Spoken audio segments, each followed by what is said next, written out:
Chères religieuses et amis de Jésus-Marie, bonjour.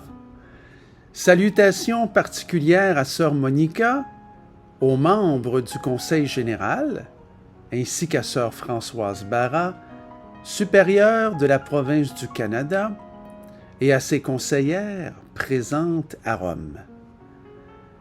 Si nous sommes ici aujourd'hui, c'est parce que Jésus-Marie occupe une place spéciale dans notre vie. Si nous avons accepté l'invitation à ce chapitre général, c'est parce qu'un jour, nous avons vécu une expérience qui a marqué notre vie et nous a poussés à nous engager comme Claudine et comme Dina. L'autobiographie de Dina témoigne de cette expérience intérieure qui a changé sa vie. Encore aujourd'hui, au Centre Dina Bélanger, nous constatons combien Dina continue de toucher des cœurs. Chaque semaine, nous recevons des messages et des intentions de prière de personnes qui témoignent avoir reçu des grâces par son intercession. La présentation d'aujourd'hui se veut, comme Dina l'écrit, un cantique d'action de grâce. Et j'ajouterais même un cantique d'action de grâce pour l'histoire du Centre Dina Bélanger. Depuis le décès de Dina le 4 septembre 1929, beaucoup d'énergie ont été déployées pour faire connaître Dina et porter sa cause jusqu'à la béatification le 20 mars 1993. Nous nous souvenons avec gratitude des religieuses de Jésus-Marie et de toutes celles et ceux qui ont contribué à ce long chemin. Aujourd'hui, nous parlerons non seulement du passé du centre, mais aussi du présent et de l'avenir.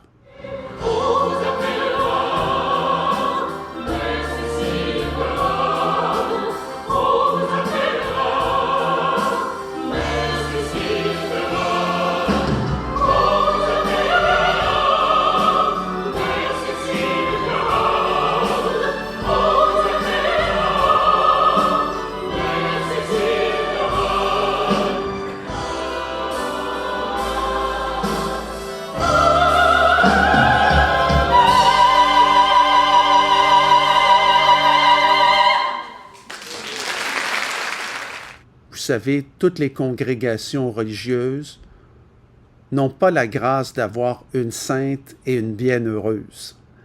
C'est un don immense que vous avez, mais qui implique également, et vous le savez, des responsabilités. Claudine et Dina nous rappellent que contemplation et action sont inséparables. Dina invite à la rencontre personnelle de Dieu et Claudine à traduire cette rencontre d'amour avec Dieu en des gestes concrets de mission. Ce chapitre général est une occasion de reconnaître les grâces reçues et celles qui continuent de se déployer à travers toute l'œuvre de Jésus-Marie, mais aussi à travers le Centre Dina Bélanger. Donc, rendons grâce à Dieu ensemble pour tout le chemin parcouru depuis 96 ans. Et déjà, commençons à réfléchir à 2029, alors que se tiendra le 100e anniversaire de décès de Dina. Avant d'aller plus loin, je vous ai préparé une petite vidéo de 6 minutes qui retrace bien brièvement l'histoire du Centre Dina jusqu'à aujourd'hui. Prenons un moment pour revivre ensemble cette belle histoire du Centre Dina Bélanger.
Parcourir le monde, lui donner ta paix qui m'inonde, écrire en feu dans chaque cœur.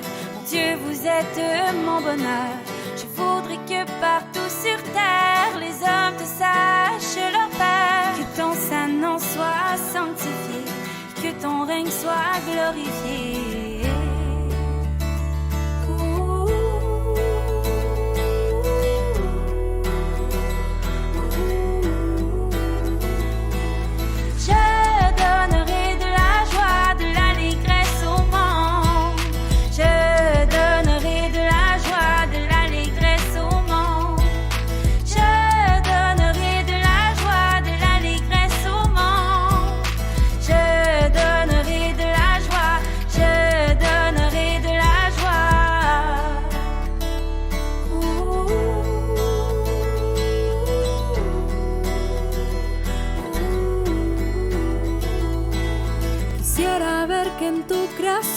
Se evite toda destrucción, respetando la belleza de tu esencia tan perfecta.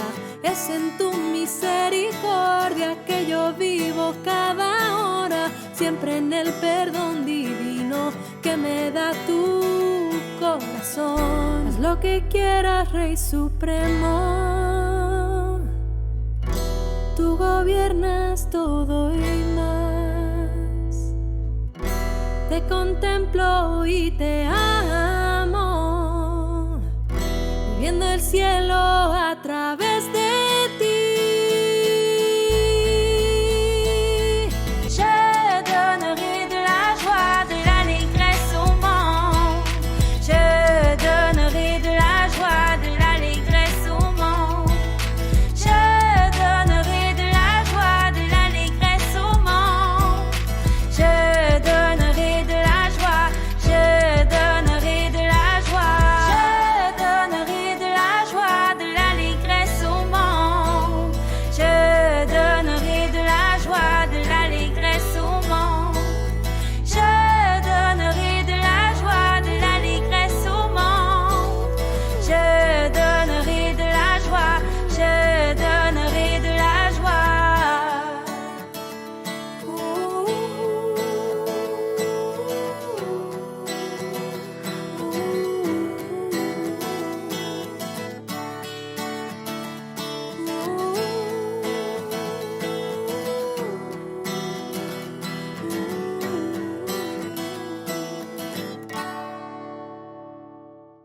Nous sommes de retour pour la suite de cette rencontre.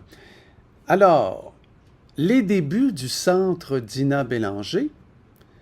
Entre 1929 et 1993, un travail colossal a été réalisé par les religieuses de Jésus-Marie pour faire connaître Dina. D'abord vénérable, puis ensuite bienheureuse. Plus de 60 années de travail acharné qui se sont traduits à travers les étapes suivantes. D'abord, la demande et l'enquête préliminaire, la nomination d'un postulateur pour sa cause. Les religieuses ont rassemblé des témoins et des documents relatant la vie de la bienheureuse Dina. Il y a eu par l'évêque diocésain la nomination d'un tribunal ecclésiastique, l'enquête diocésaine. Par la suite, la cause a été transmise à la Congrégation pour la cause des saints à Rome. Il y a eu l'étude de la preuve du premier miracle attribué à l'intercession de Dina, l'enquête romaine, et on peut continuer encore longtemps, la synthèse des documents à travers ce qu'on appelle la positio, l'approbation du premier miracle, le décret et la promulgation par le pape, et finalement, le 20 mars 1993, la cérémonie de sa béatification. Or, depuis la béatification en 1993, un travail incroyable a été réalisé pour faire connaître Dina. Aujourd'hui, son autobiographie est traduite dans plus de 10 langues et nous recevons régulièrement des demandes et des intentions en provenance de pays où la congrégation des religieuses de Jésus-Marie n'est pas encore implantée. Grâce à l'engagement des religieuses, Dina est aujourd'hui connue dans plus de 30 pays du monde.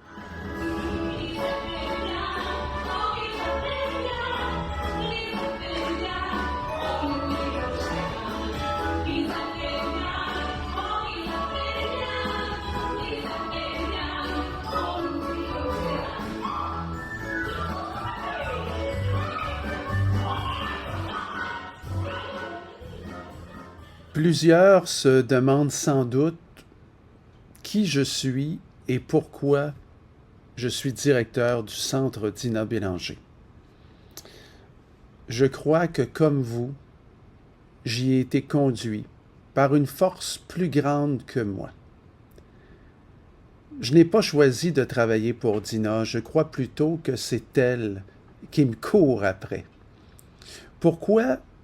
Écoutez, c'est la question que je vais demander au bon Dieu lorsque je serai traversé de l'autre côté de ce monde. Mais chose certaine, Dina, elle, semble savoir. Après mes études en théologie, j'ai travaillé dans le domaine des médias, à Radio Galilée, Radio-Canada. J'ai été rédacteur en chef de la revue des œuvres pontificales missionnaires pour le Canada francophone. La vie m'a ensuite amené à faire un remplacement comme professeur au Collège Jésus-Marie de Sillery. Ce qui devait durer quelques semaines a duré finalement 10 années. Durant cette période, j'ai écrit et composé avec une équipe une comédie musicale portant sur la vie de Dina. L'inspiration initiale de ce projet est venue des élèves. Ce sont eux qui m'ont suggéré d'utiliser les arts de la scène pour faire connaître la vie de Dina. Cette comédie musicale a été présentée à 15 reprises devant un public de tout âge.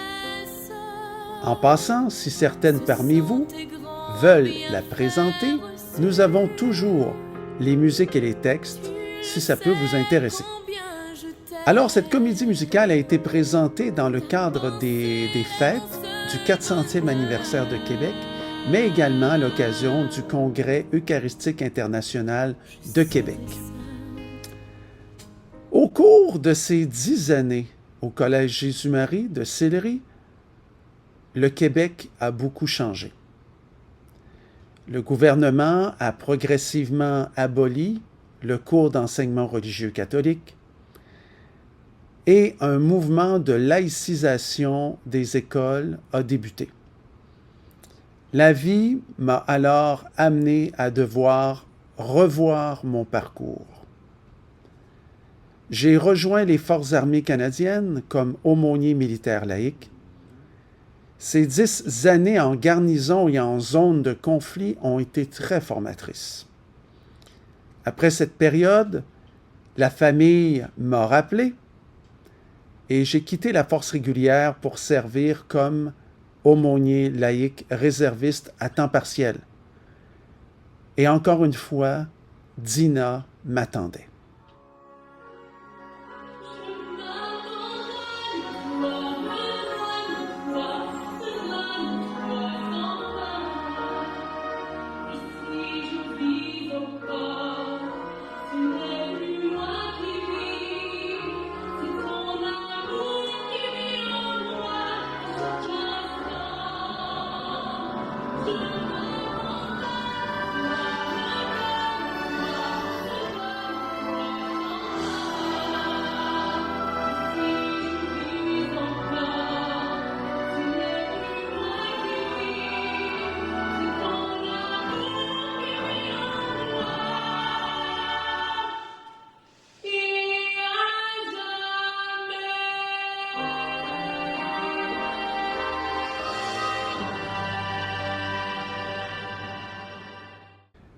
Donc, Dina m'attendait. Les religieuses de Jésus-Marie du Canada m'ont alors demandé si j'étais disposé à contribuer à l'organisation des festivités du 125e anniversaire de naissance de Dina. J'ai accepté et par conséquent, je suis devenu le premier directeur laïque du Centre Dina Bélanger. Au cours de cette année de célébration, nous avons élaboré une programmation variée qui nous a permis de rejoindre les jeunes, le personnel des écoles Jésus-Marie, les familles, les représentants politiques locaux, les personnes consacrées, les paroisses, l'Église diocésaine, le monde universitaire et aussi la grande famille Jésus-Marie internationale. Il faut rappeler qu'à ce moment-là, nous étions en pleine pandémie, ce qui compliquait énormément l'organisation de rassemblements. Malgré tout, nous avons réussi et le 125e anniversaire de naissance de Dina fut un succès. La pandémie nous a obligés à repenser nos façons de faire pour rejoindre les gens. Jusque-là, le centre Dina Bélanger accueillait les visiteurs. C'était facile. Les visiteurs venaient à nous et on les accueillait. Mais soudainement, il nous fallait trouver de nouvelles façons de les rejoindre et d'aller vers eux. Comment faire? Certes, les images, les médailles, les livres rejoignaient ceux qui venaient auparavant, c'est-à-dire avant la pandémie, au tombeau de Dina. Mais durant la pandémie, l'accueil n'était plus possible. Nous devions innover et penser à de nouvelles façons de rejoindre les personnes. C'est ainsi que nous avons commencé à utiliser les médias sociaux, comme par exemple Facebook et YouTube.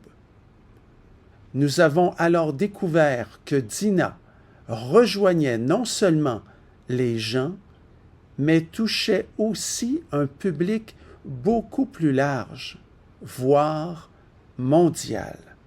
Progressivement, nous avons utilisé de plus en plus ces plateformes web pour diffuser nos événements, notamment la neuvaine à Dina, et la réponse fut très positive.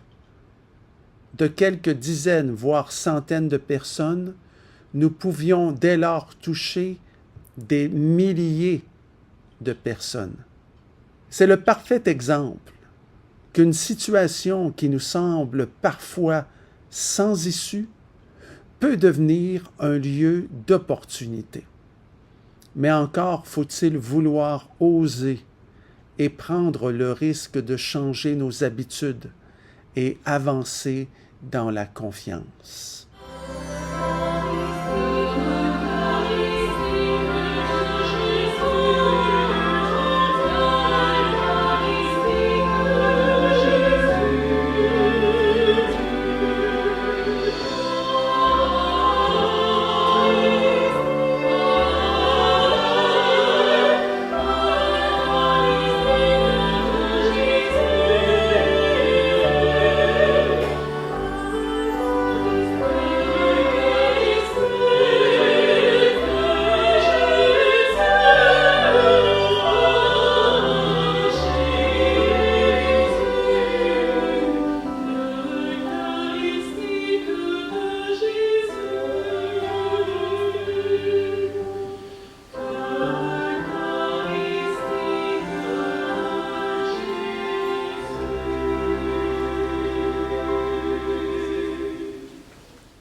Nous sommes de retour. Alors nous venons de voir ensemble la vitalité du centre Dina Bélanger. Au cours des 4 dernières années, le centre a pris un nouvel élan. Mais cet élan demeure fragile. Si nous voulons poursuivre son développement et continuer de faire connaître Dina, il nous faut regarder avec lucidité la réalité. Comme le pape François le disait, nous ne sommes plus en chrétienté. Depuis les années 60, la religion au Québec et dans divers pays du monde est de plus en plus écartée de la sphère publique et reléguée à la sphère privée. La laïcité est sur toutes les lèvres et nous devons être créatifs et audacieux pour trouver de nouvelles façons d'annoncer l'Évangile et par conséquent aussi de faire connaître Dina. Le Québec est aujourd'hui une terre de mission. Les évêques auxiliaires du diocèse de Québec reviennent d'ailleurs d'Afrique, où ils sont allés demander l'aide des évêques de là-bas pour nous aider. Nous accueillerons donc bientôt 4 nouveaux prêtres africains qui viendront soutenir la vie ecclésiale du diocèse de Québec. Comme Jésus le dit, la moisson est abondante et les ouvriers peu nombreux. La terre du Québec, qui autrefois envoyait des missionnaires à travers le monde, se retrouve maintenant dans une situation où elle a, à son tour, besoin de missionnaires. C'est la même réalité que nous vivons au centre Dina Bélanger. Il y a une forte demande pour faire connaître Dina, mais une personne seule ne peut répondre à toutes les sollicitations qui viennent non seulement du Québec, mais aussi de l'international. Une petite équipe de religieuses apporte encore son aide au centre Dina, mais leur moyenne d'âge est maintenant de 93 ans.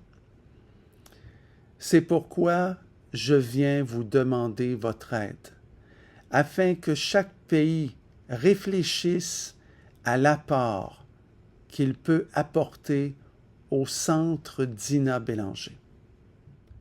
Vos prières et votre soutien sont précieux, mais Dina a aussi besoin de religieuses prêtes à venir vivre une aventure missionnaire à Québec pour nous aider à faire connaître la vie et le message de la bienheureuse Dina Bélanger.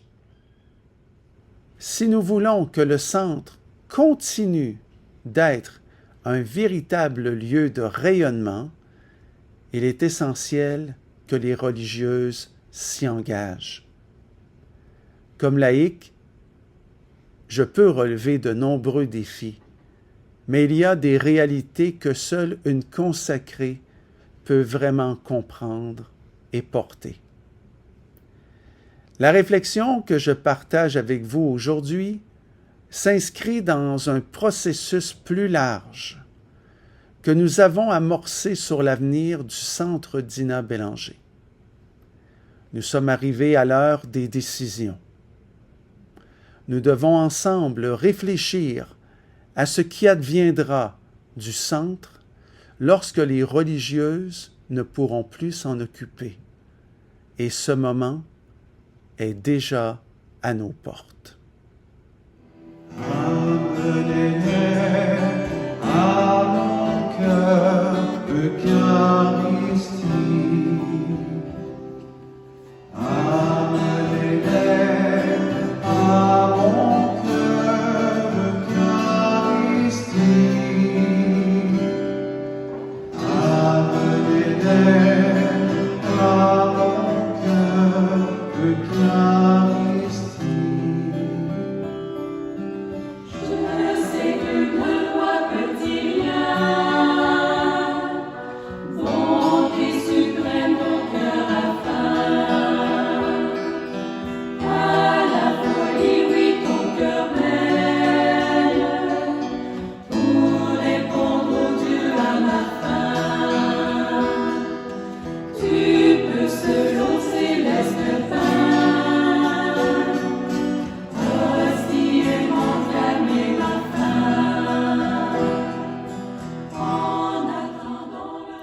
En faisant béatifier Dina, votre congrégation a pris un engagement, celui de mettre en œuvre tous les moyens pour faire connaître et aimer Dina. Soutenir le développement du Centre Dina Bélanger, c'est honorer cet engagement. C'est lui donner un avenir, une vie, une voie. Dans un monde instable et incertain, Dina nous propose une spiritualité ancrée dans la confiance, le lâcher-prise et l'abandon. Face à l'anxiété et la dépression, Dina nous invite à retrouver un centre intérieur, un lieu de paix en nous-mêmes. Dina incarne des valeurs universelles, l'amour, l'unité, la paix. Et cette quête spirituelle qui habite le cœur de chacun et de chacune d'entre nous. Devant les défis écologiques, Dina nous appelle à renouer avec l'émerveillement, la gratitude et la contemplation. Face à la misère humaine, elle nous pousse à l'engagement, à la solidarité, à la citoyenneté. Face au défaitisme et au désenchantement, Dina nous propose rien de moins que le réenchantement du monde. Et face à la laideur, à ce qui défigure l'humanité, Dina nous rappelle la beauté, celle que nous portons en nous et celle que nous pouvons reconnaître aussi chez les autres. J'espère que cet entretien vous aura permis de mieux percevoir les défis et ce qui se vit au Centre Dina. Prenons maintenant un moment ensemble pour échanger et dialoguer.